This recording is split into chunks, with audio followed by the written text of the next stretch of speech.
For those of you who don't know what GameJolt is, it is a website dedicated to giving a platform to indie game developers who otherwise wouldn't have a place to put their games. It is, in my opinion, a fantastic website I utilize almost every single day to find new, fresh, innovative indie games I can play on my gaming channel.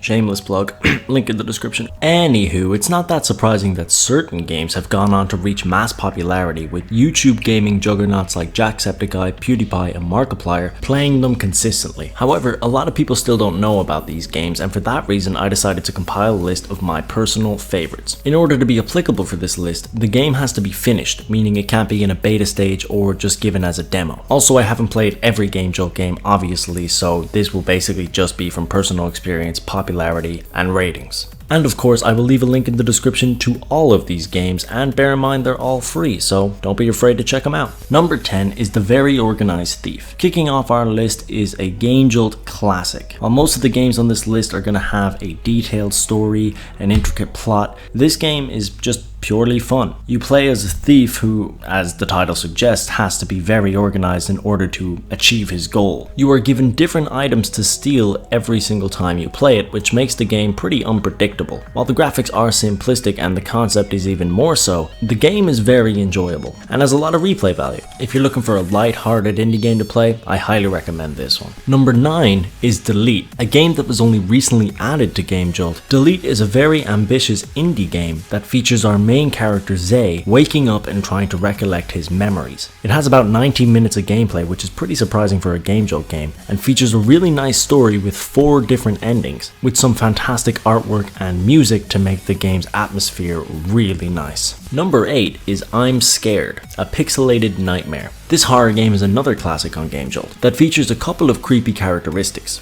While the game is scary, it does turn out to be a bit more than that. It also has an incredibly dark atmosphere about it, and a pretty interesting story to go along as well. As the title suggests, the game is extremely pixelated, which you would think takes away from the atmosphere the game brings, but it seems to only add to it. If you're a fan of horror, I highly recommend checking out this game. Number 7 is One Night at Freddys. Only a couple of months ago, there was a massive saturation of Five Nights at Freddy's fan-made games being placed onto GameJolt, so it's not surprising that a couple of them turned out to be really good. Just to throw out some honorable mentions, Five Nights at Sonic's and Five Nights at Wario's are also very good fan-made games, but the one that takes the cake for me is One Night at Freddys. This game was incredibly well made, and doesn't even seem like a fan game when you look at it. The art was amazing, the references were funny, and at the end of the day, it was genuinely terrifying to play. A sequel was released recently which turned out to be just as good, so it looks like a trilogy is shaping up, and to say the least, I'm looking forward to it. At number 6, we have Focus. Focus is an experimental indie game, which has you going around a small room with the camera, focusing in on small little characters as they tell their story. You begin to piece together the story as you talk and converse with each and every character, and each character has an interesting thing to say. The concept is really fresh and innovative, and it is really nice to play. It is nice art, smooth controls, and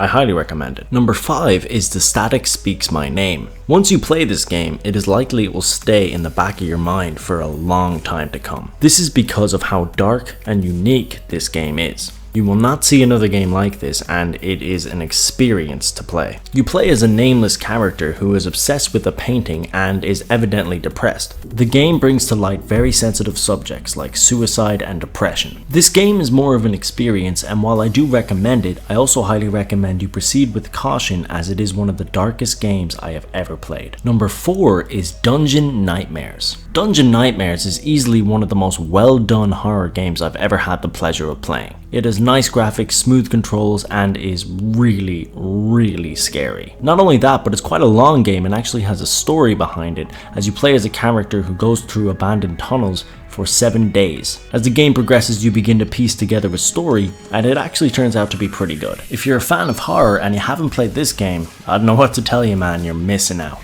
Number 3 is Days, or D's, or I don't know how to pronounce it, but it's a really good game. Regardless of my terrible pronunciation, this game is one of the best visual novels I have ever had the experience of playing. It has a number of different endings that depend on the choices you make throughout the story. And the story is really good, and most of the endings are also fantastic. Some endings will leave you smiling, other endings will leave your mind blown, and it is all a different experience every single time. The artwork is also unbelievable, and I highly recommend checking it out if you're a fan of visual novels. Number 2 is No One Has to Die. This is the only Flash game I've included in the list, and for good reason. This game is unbelievable. There are a number of different endings, and you actually have to get the endings in order to piece the story together. The game features you playing as a visitor of a building, and you have to uncover the secrets that that building possesses, while also choosing who lives or who dies. Depending on your choices, you will get different dialogue, different plot lines, and at the end, it all pieces together really well. If you're a fan of Flash games or just really good story-driven based games, I highly recommend you check this out. And number 1 is Presentable Liberty. It's pretty cliche to put Presentable Liberty at the top because it is one of the highest rated games on GameJolt. However, it's one of the highest rated games for good reason. This game is one of the most mind-blowing experiences I have ever been through, and truly is a fantastic title. You play as an unknown prisoner who never meets another character. The only form of communication you have is through letters you receive, and as those letters begin to come in, you begin to develop certain relationships with each and every character. The game has 2 different endings, and it also has an amazing atmosphere to it. If you're a fan of Oxygen, I highly recommend you play this game.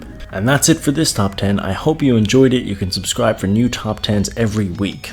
Also, if you want to see me play some of these indie games, link down below to my gaming channel, and link down below to every single game I mentioned on this list. Like I said, they're all free and I highly recommend each one. I'll see you in the next video. Have a good one.